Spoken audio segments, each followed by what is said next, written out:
디모데후서 4장 1절에서 5절까지입니다.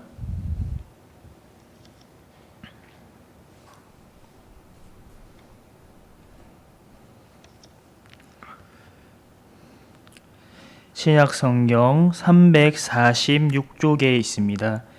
디모데후서 4장 1절에서 5절까지의 말씀 제가 봉독해 드리겠습니다. 하나님 앞과 살아있는 자와 죽은 자를 심판하실 그리스도 예수 앞에서 그가 나타나실 것과 그의 나라를 두고 엄히 명하노니 너는 말씀을 전파하라. 때를 얻든지 못 얻든지 항상 힘쓰라. 범사에 오래 참음과 가르침으로 경책하며 경계하며 권하라. 때가 이르리니 사람이 바른 교훈을 받지 아니하며 귀가 가려워서 자기의 사욕을 따를 스승을 많이 두고 또 그 귀를 진리에서 돌이켜 허탄한 이야기를 따르리라. 그러나 너는 모든 일에 신중하여 고난을 받으며 전도자의 일을 하며 내 직무를 다하라. 아멘. 디모데후서는 바울이 디모데에게 남긴 두 번째이자 마지막 서신입니다. 디모데는 바울의 영적인 제자이고 후임이었습니다.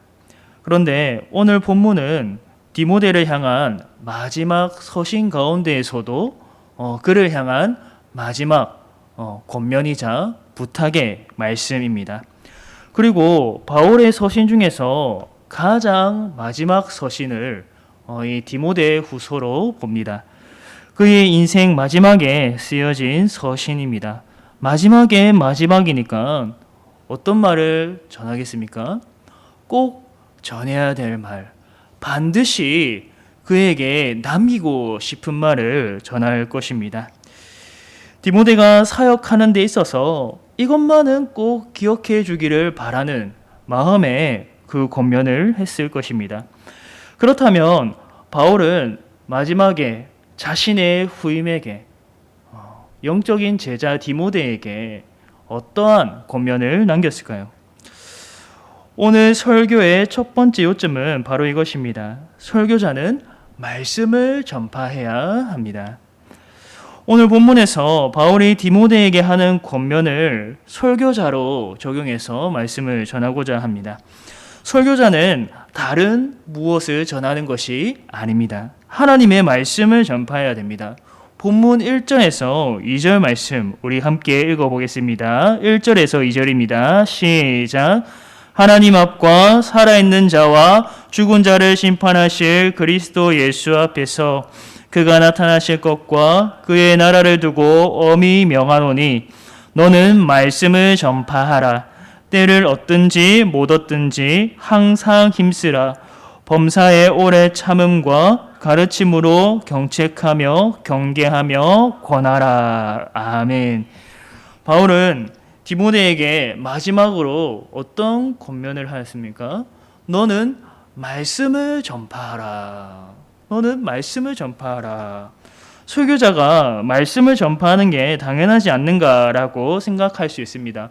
너무 기본적인 가르침이어서 디모데가 알아서 잘할 텐데 굳이 마지막에 이러한 권면을 할 이유가 있을까라고 생각할 수도 있습니다.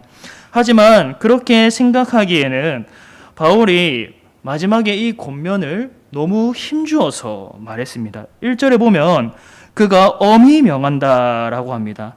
그리고 단순히 엄히 명한다고 말하는 것이 아니라 그 앞에 많은 말들이 나오지요.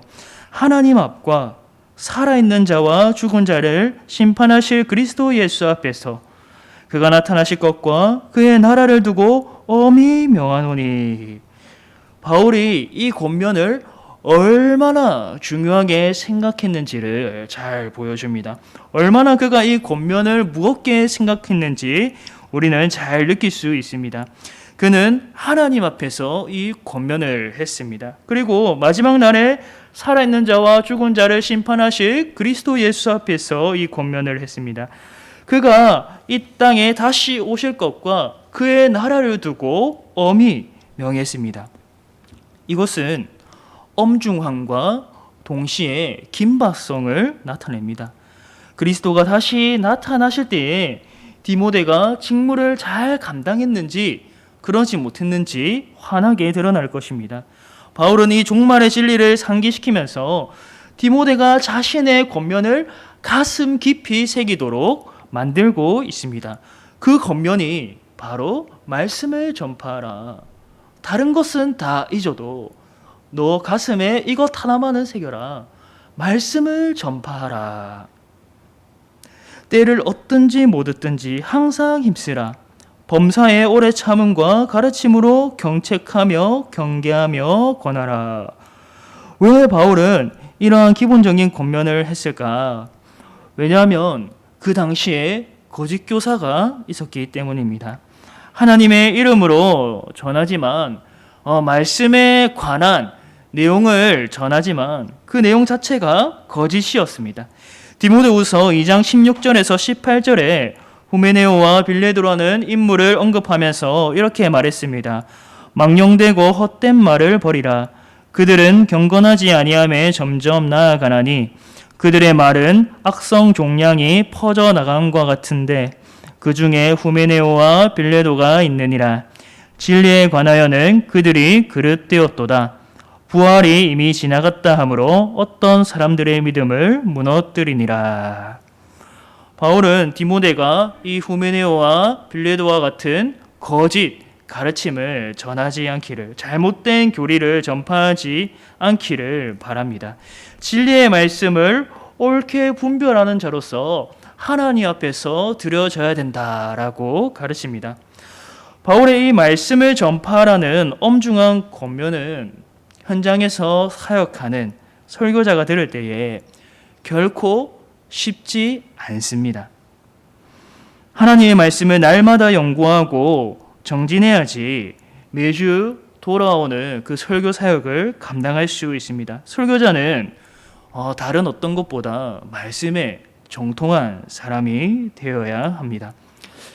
많은 사람이 이제 교육자에게 요구하는 것이 다양할 수가 있습니다. 이것을 잘해야 되고 저것을 잘해야 되고 그러한 자기만의 원하는 사역자 상이 있을 수 있습니다. 그러나 다른 것은 다 못하더라도 무엇을 힘쓰고 노력하고 발전하고 잘 감당해야 되는가? 바로 말씀을 전파하는 일입니다.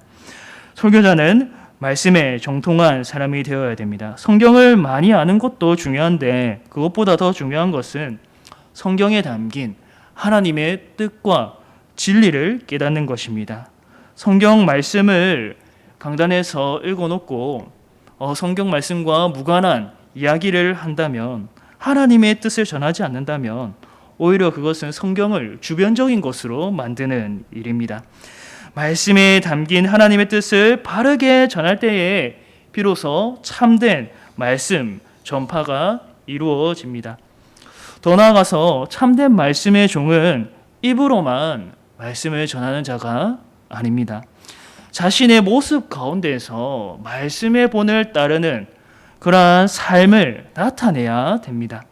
가르침과 삶이 따로 떨어져 있지 말아야 합니다. 성도들은 목사의 설교를 듣기 이전에 목사의 삶을 읽는다고 합니다. 목사의 삶이 말씀에서 멀어져 있다면 그 말씀이 들려지지 않는 것이죠.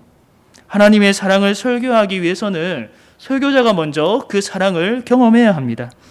먼저 그 사랑으로 감동되고 그 사랑으로 형제와 이웃을 사랑할 수 있어야 말씀 전파의 사명을, 복음 전파의 사명을 감당할 수 있습니다. 성경에서 말하는 겸손을 전하기 위해서는 자신이 먼저 그 성경에서 말하는 겸손을 행해야 합니다. 섬김을 전하기 위해서는 예수님이 보여주신 그 섬김으로 섬기는 자가 되어야 하는 것입니다. 복음을 전파하기 위해서는 그 복음으로 자신이 먼저 변화되고 새롭게 되는 경험을 해야 합니다.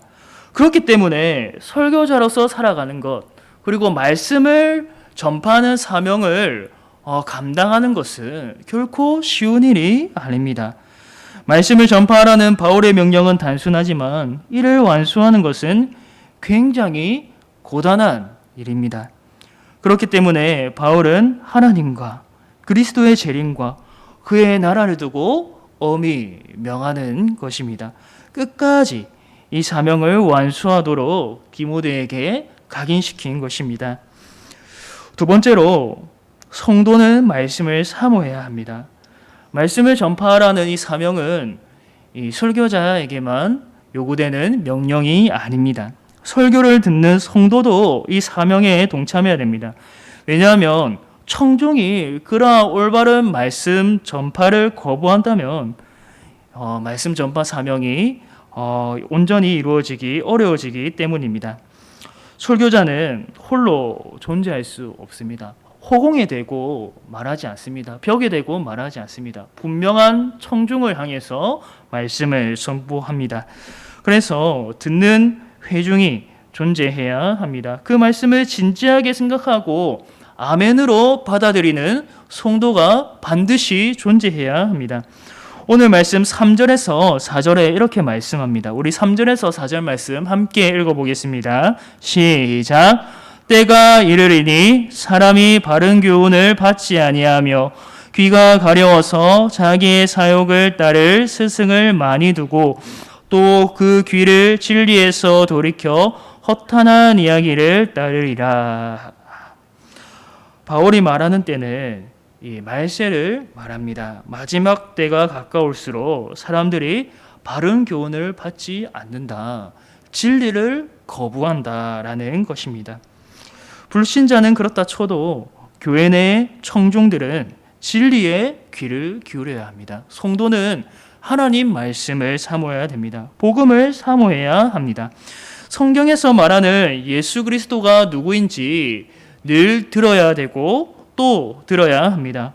복음 가운데 우리에게 어떠한 위로가 있고 소망이 있는지 말씀 전파를 통해 깨달아야 합니다.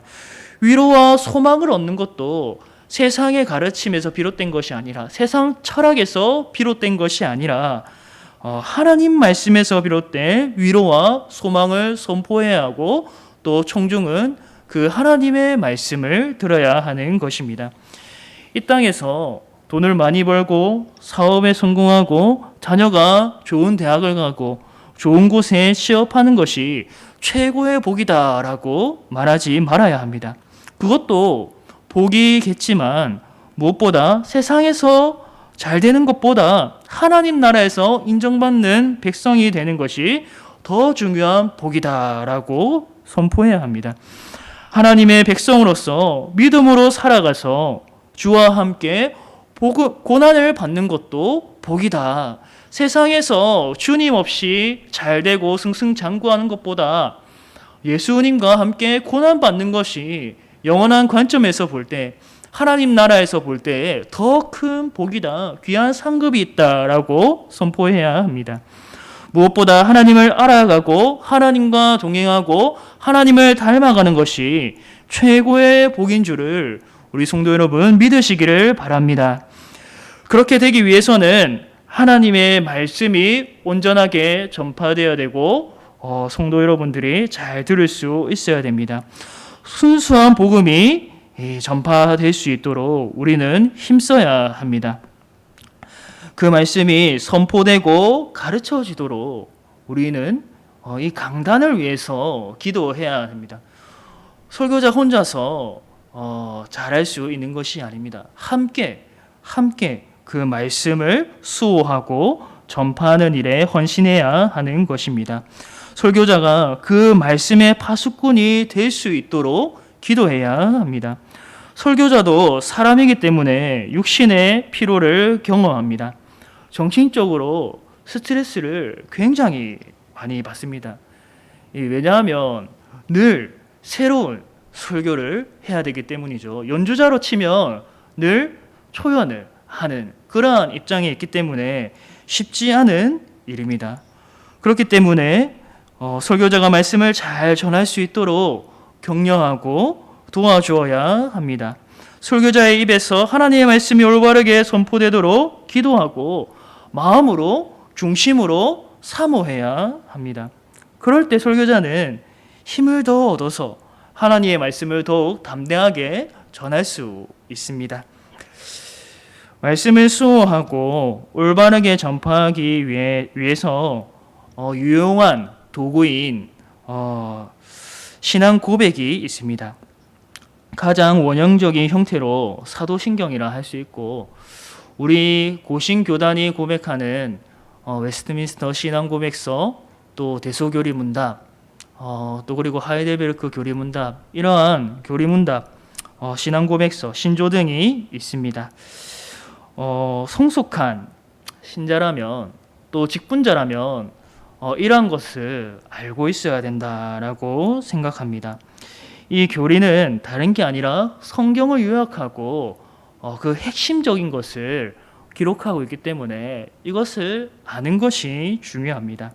성경을 잘 알기 위해서 성경을 많이 읽고 정독하고 다독하는 것도 중요하지만, 이 교리를 알아야지 바르게 성경을 읽고 해석할 수 있습니다. 그래서 그 신앙 고백을 가지고 나의 신앙 고백으로 삼는, 그것이 그냥 입으로 읽혀지고 또 머릿속에 남는 것이 아니라 내 중심의 고백이 되어져야 합니다. 그래서 그 고백으로 이 말씀 앞에 나올 때에, 이 예배당에 나올 때에 그 말씀 오늘도 내게 들려주시옵소서. 내가 세상 가르침을 듣기 원하는 것이 아닙니다. 세상의 어떤 말씀의 주변적인 것들을 듣기 위해서 온 것이 아닙니다. 복음을 내게 전해 주십시오. 생명의 말씀, 진리의 말씀, 오직 하나님 말씀만을 선포하여 주십시오. 그러한 간절한 마음으로, 목마른 사슴과 같이 그러한 갈급한 심령으로 우리는 나아와야 됩니다. 우리가 이 신앙 고백에 바로 설 때에 다른 이 세상의 가르침뿐만이 아니라 이단적인 가르침도 분별할 수 있습니다. 오늘날 유튜브에 보면 온갖 설교가 많이 나오지만 그 모든 설교가 하나님의 말씀이다라고 순진하게 생각하지 말아야 됩니다. 거짓된 말씀이 있고 또 세상에 물든 말씀도 있음을 우리는 지혜롭게 분별하고 판단해야 합니다. 그리고 이 교회 강단에 그러한 말씀이 들어오지 않도록 우리는 힘써야 하고 또 우리의 신앙 고백을 바로 세워나가야 할 것입니다. 세 번째로, 어떤 반대에도 불구하고 말씀이 전파되고 사수되어야 합니다. 교회 밖이나 교회 안이나 여러분 언제든지 이 복음을 반대하고 말씀을 반대하는 자들이 있습니다. 거짓 교사는 항상 있어 왔습니다. 그렇기 때문에 말씀을 전파하는 설교조와 그리고 말씀을 듣는 성도도 그 어떤 반대에도 불구하고 참된 하나님의 말씀을 수호해야 합니다. 앞서 바른 교훈을 받지 아니하고 허탄한 이야기를 따르는 자들이 있다라고 했습니다. 하나님 나라의 복을 사모하기보다 자기 욕심을 사모하는 자들, 오늘날 주와 함께 동행하는 것보다도 자기 욕심을 채우는 그러한 사람들은 언제나 주위에 존재합니다. 그렇기 때문에 5절에서 바울이 이렇게 말합니다. 그러나 너는 모든 일에 신중하여 고난을 받으며 전도자의 일을 하며 내 직무를 다하라. 말씀 전파 사명을 감당하는 것은 결국 고난도 따라오게 되어 있습니다. 왜냐하면 사람의 그런 기준에 맞춘 말씀이 아니기 때문이죠. 사람의 본성에 맞춘 말씀이 아니기 때문입니다. 사람의 본성을 거스르는 하나님의 의의 말씀을 전하고 하나님의 복음을 전하는 일이기 때문에 그것은 반드시 내가 죄인이다라는 것을 포함하고 있습니다. 내가 죄인이다. 모든 사람은 죄인이고 예수님이 아니면 지옥에 갈 수밖에 없다라는 그런 진리를 내포되어 있고, 구원받은 자는 이 땅에 썩어져가는 가치가 아니라 하나님 나라 복을 구하고 영원한 것을 사모하고 힘써 모이고 세상과 반대되는 그런 복을 추구하기 때문에 교회 외부뿐만 아니라 내부에서도 반대가 있을 수 있습니다. 그러나 설교자는 하나님의 말씀을 옳게 분별하여서 전파해야 할 사명이 있습니다. 그리고 만약 자신이 말씀을 잘못 전했다가 누군가에게 합당한 지적을 받는다면 겸손하게 인정할 수 있는 용기도 필요합니다. 하나님의 말씀을 전하려고 노력하겠지만 그 통로로 쓰임받는 사람은 한계가 있습니다. 제가 축복로교회에서 한 5년 가까이 설교를 했지만 지난 설교를 돌아보면 너무나도 부끄러울 때가 많이 있습니다. 내가 잘못 전한 것이 있구나. 여기서는 이렇게 해야 되는데 3년, 4년, 5년 지나서 돌아보면 얼굴 붉혀서 보게 되는 것들이 많이 있습니다.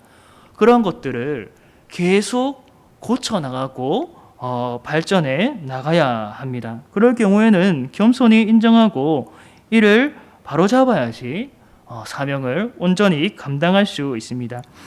여러분, 처음부터 성경에 대하여서 완벽하게 이해하는 자는 없습니다. 처음부터 설교를 성숙하게 감당하는 자는 없습니다.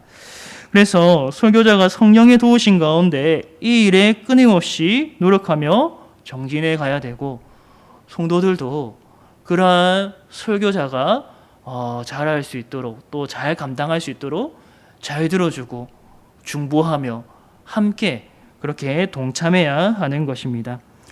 설교자는 태어나는 게 아니라 만들어지고 빚어지는 것입니다. 함께 동참해야 되고 말씀 듣기를 사모해야 되고 중보해야 됩니다.